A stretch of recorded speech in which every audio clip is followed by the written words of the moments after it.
Сәлеметсіздер ме достар? Бүгін 6 сыныпқа арналған Алматыда тақырыбында диктант жазатын боламыз. Барлығы мәтінде 109 сөз. Және мәтін 2 абзацтан және диалогтардан тұрады. Алдымен мәтінмен таныс болайық. Мен мәтінді толық оқып шығамын, содан соң диктантымызды жазуға кірісеміз. Алматыда алда сенбі жексенбі 2 күн демалыс. Батырхан туысқандарын Медеуге, Көктөбеге апарып, Алматыны армансыз аралатты. Алатаудың мал аяғы тимеген бұл бөктері Байбол ағасына қатты ұнады. Жасыл желек жамылған қалың шыршасы мен қас қатар түзелген қайындарды, желкілдеп тұрған көк шалғынды көргенде көзі тұнып кетті. Па, шіркін, жерім ақ екен. Жер жанаты Жетісу деп тегін айтпаған ғой. Сай-сайында күркіреп ағып жатқан көк қасқа бұлақтары қандай. Шөбі кеупая, жасықтау болғанымен 4 түлік қанша жайылса да таусылып бермес-ау. Жерінің түгі, деді айналасына жіті көз жіберіп. Қала көшелеріндегі автобустарда да құжынаған халық. Қыр қазағын қатты таңдандырған осы еді. Алла сақтасын, бұл не деген көп халық. Өздері түк бітірмей, саусылдап көшеде жүр. Сонда қалай күн көреді бұл жұрт? Деп Байбол жағасын ұстады. Осымен достар, диктантымызбен таныстық. Енді диктантымызды жазуға кірісеміз. Алдымен тақырыбын жазамыз. Алматыда. Жазамыз Алматыда.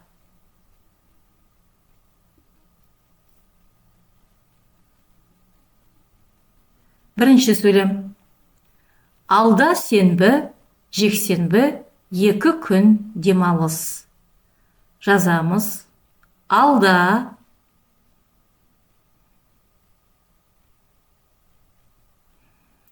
Сенбі,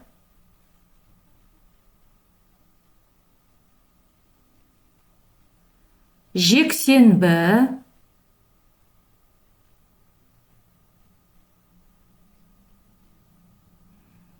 екі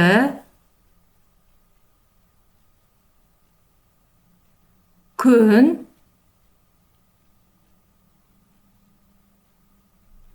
демалыс.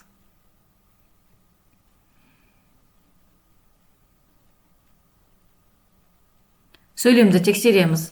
Алда сенбі, жексенбі 2 күн демалыс. Келесі сөйлем.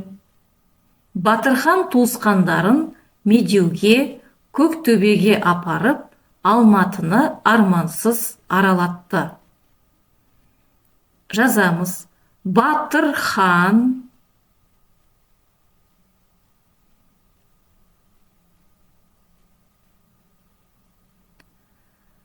туысқандарын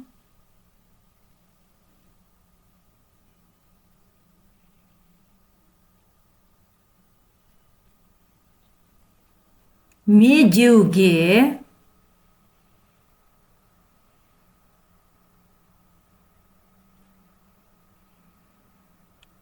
Көктөбеге апарып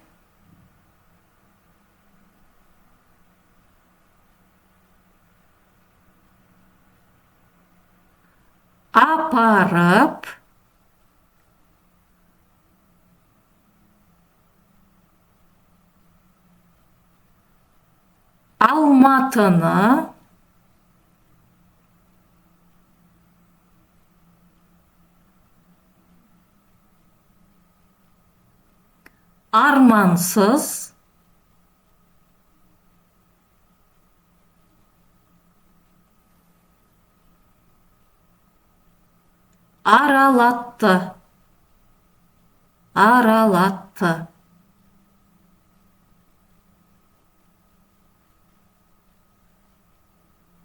Сөйлемді тексереміз. Батырхан туысқандарын Медеуге, Көктөбеге апарып, Алматыны армансыз аралатты. Келесі сөйлем. Алатаудың мал аяғы тимеген бұл бөктері Байбол ағасына қатты ұнады. Жазамыз. Алатаудың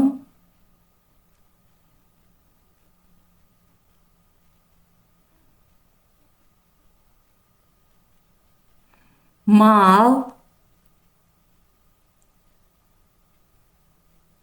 аяғы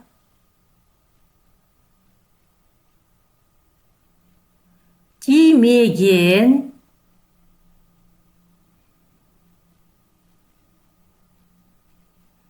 бұл бөктері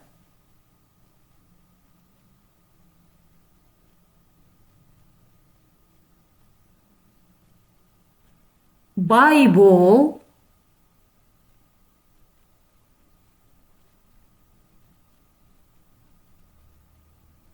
ағасына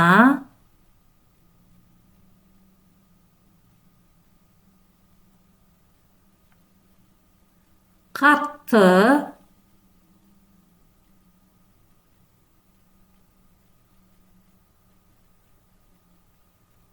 ұнады.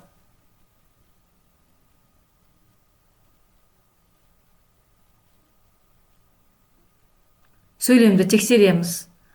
Алатаудың мал аяғы тимеген бұл бөктері Байбол ағасына қатты ұнады. Келесі сөйлем.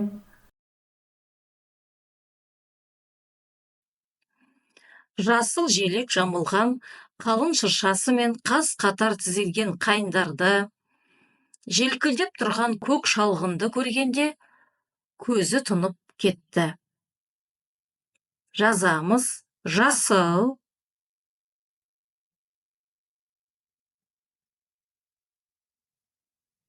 желек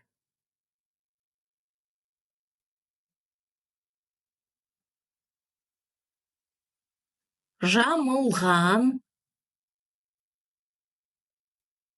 қалың шыршасы мен қаз қатар тізілген қайыңдарды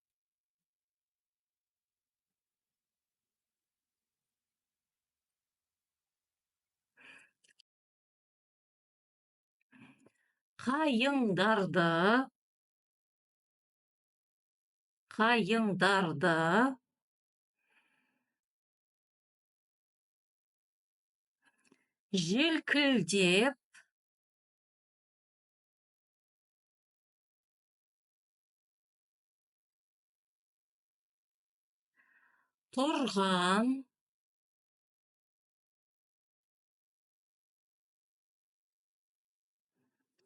көк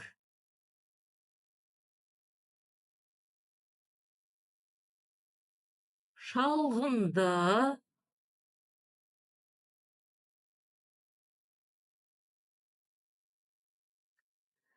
көргенде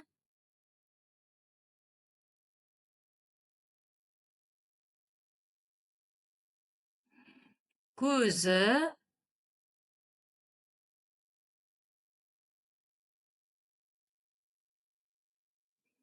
тұнып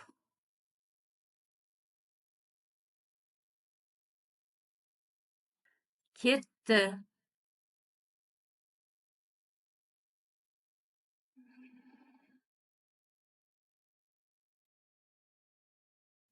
Сөйлемді тексереміз.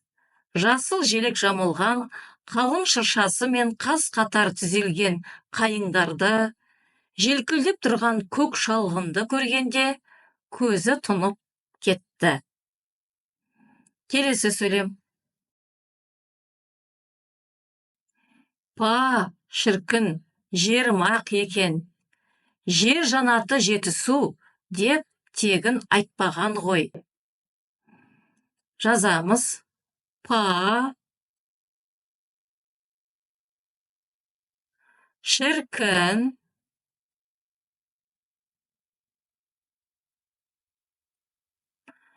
жерім ақ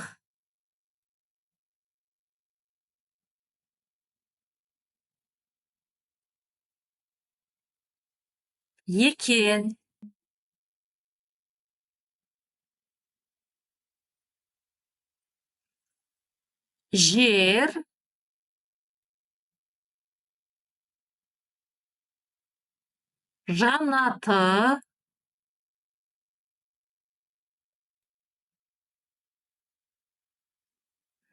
Жер жанаты жетісу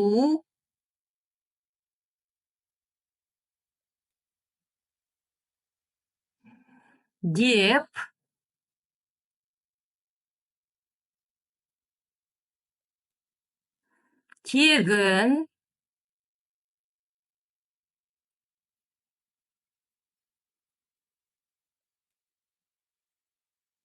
айтпаған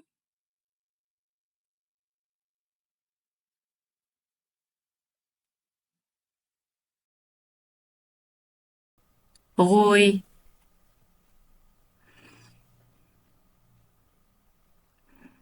Сөйлемді тексереміз. Па, шіркін, жерім ақ екен. Жер жанаты жетісу деп тегін айтпаған ғой. Келесі сөйлем. Сай-сайында күркіреп ағып жатқан көк қасқа бұлақтары қандай?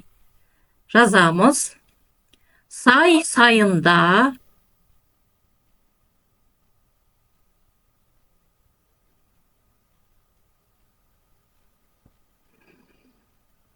күркіреп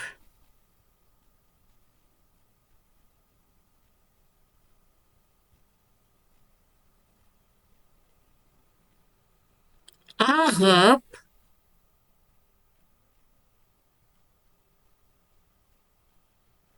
жатқан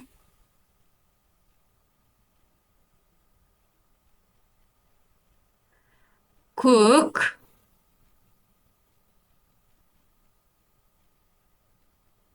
қасқа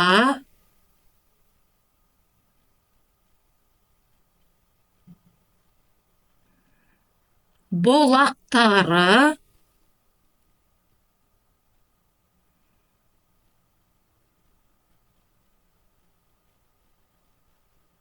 қандай?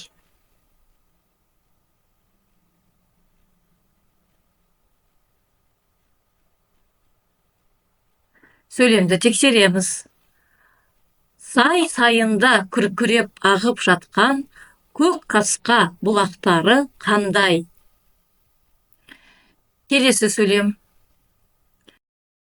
Шөбі кеупая, жасықтау болғанымен, төрт түлік қанша жайылса да, таусылып бермес-ау, жерінің түгі, деді айналасына жіті көз жіберіп. Жазамыз. Шөбі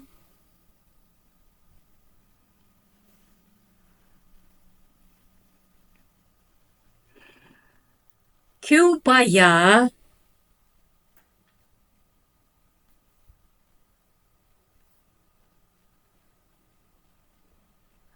жасықтау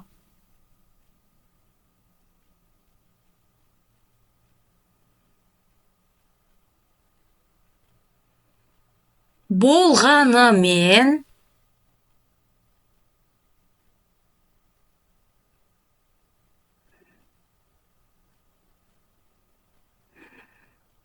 төрт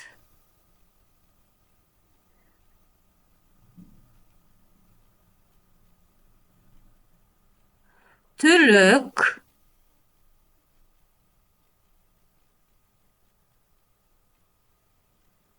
қанша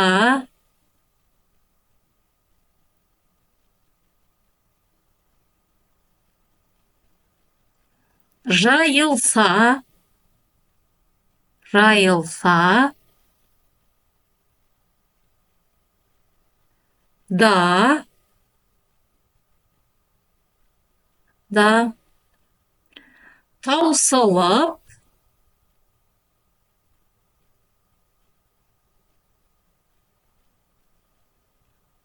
бермес ау, бермес ау.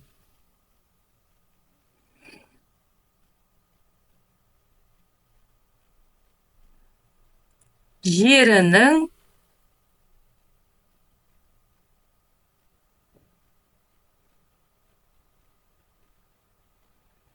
түгі,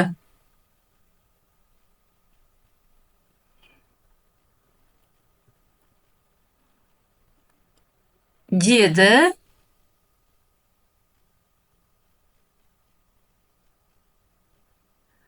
айналасына,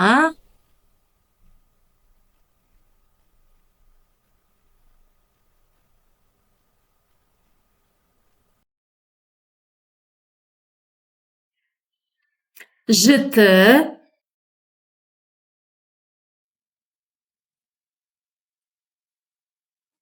көз,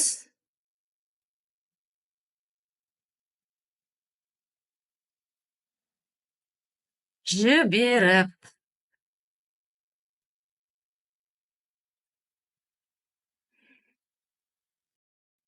Сөйлемді тексереміз. Шөбі кеупая, жасықтау болғанымен, төрт түлік қанша жайылса да, таусылып бермес ау, жерінің түгі, деді айналасына жіті көз жіберіп. Қала көшелеріндегі автобустарда да құжынаған халық. Азат жолдан бастап жазамыз. Қала,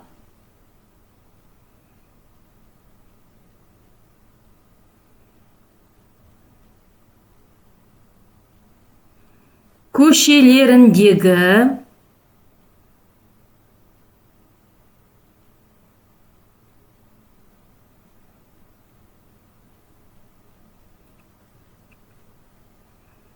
автобустарда, автобустарда, да, автобустарда да, құжынаған,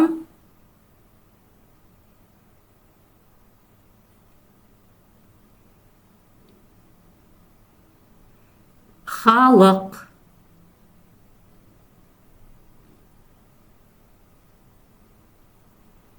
Сөйлемді тексереміз. Қала көшелеріндегі автобустарда да құжынаған халық.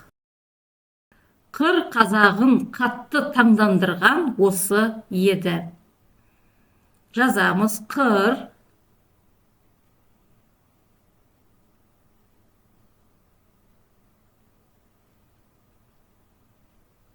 қазағын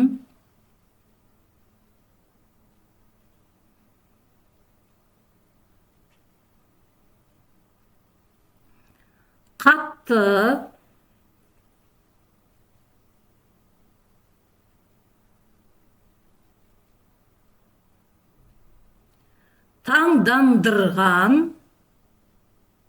таңдандырған,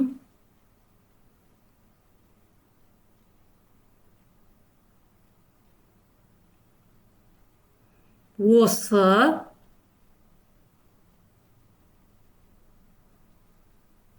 еді.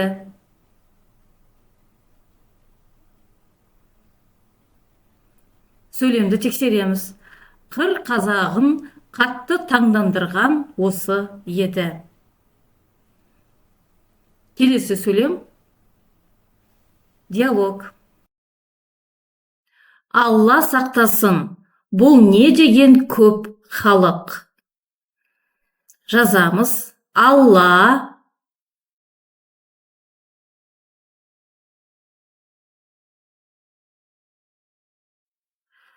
сақтасын,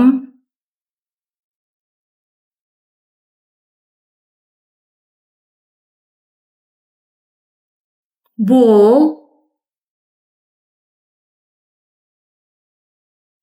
не деген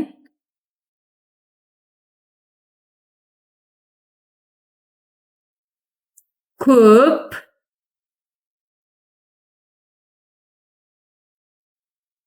халық.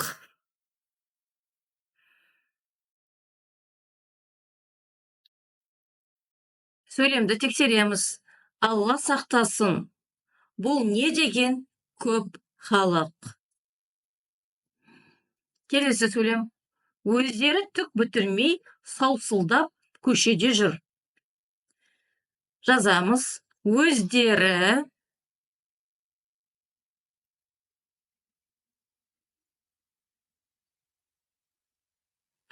түк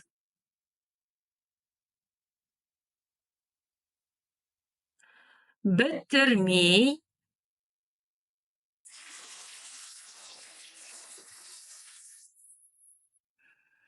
саусылдап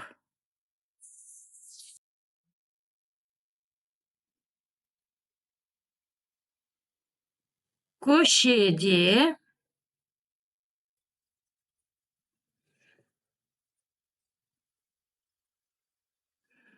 жүр.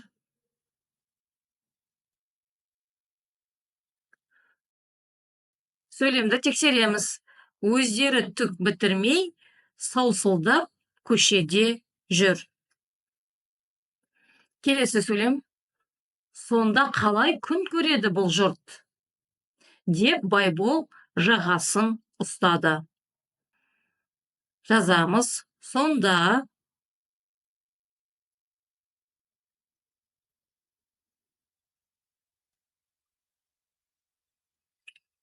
қалай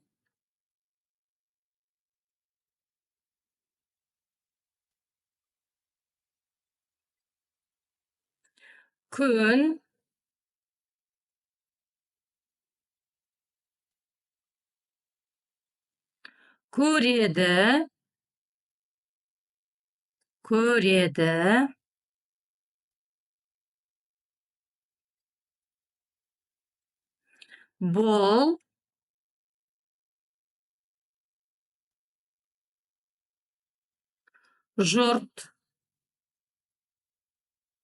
байбол жағасын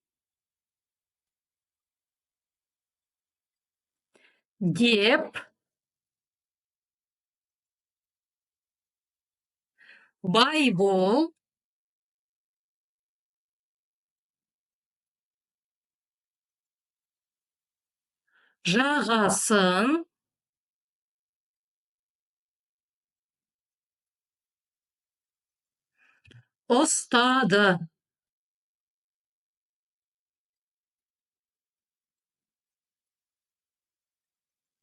Сонда қалай күн көреді бұл жұрт? Деп байбол жағасын ұстады. Осымен достар, диктантымызды жазып аяқтадық. Енді мен қайталап диктантты оқып шығамын. Содан соң экранға мәтіннің толық нұсқасы шығарды. Өздеріңізді тексеріп алыңыздар. Бағалау критериялары видеоның астында жазулы. Алматыда алда сенбі, жексенбі, 2 күн демалыс. Батырхан туысқандарын медеуге, Көктөбеге апарып, Алматыны армансыз аралатты. Алатаудың мал аяғы тимеген бұл бөктері байбол ағасына қатты ұнады.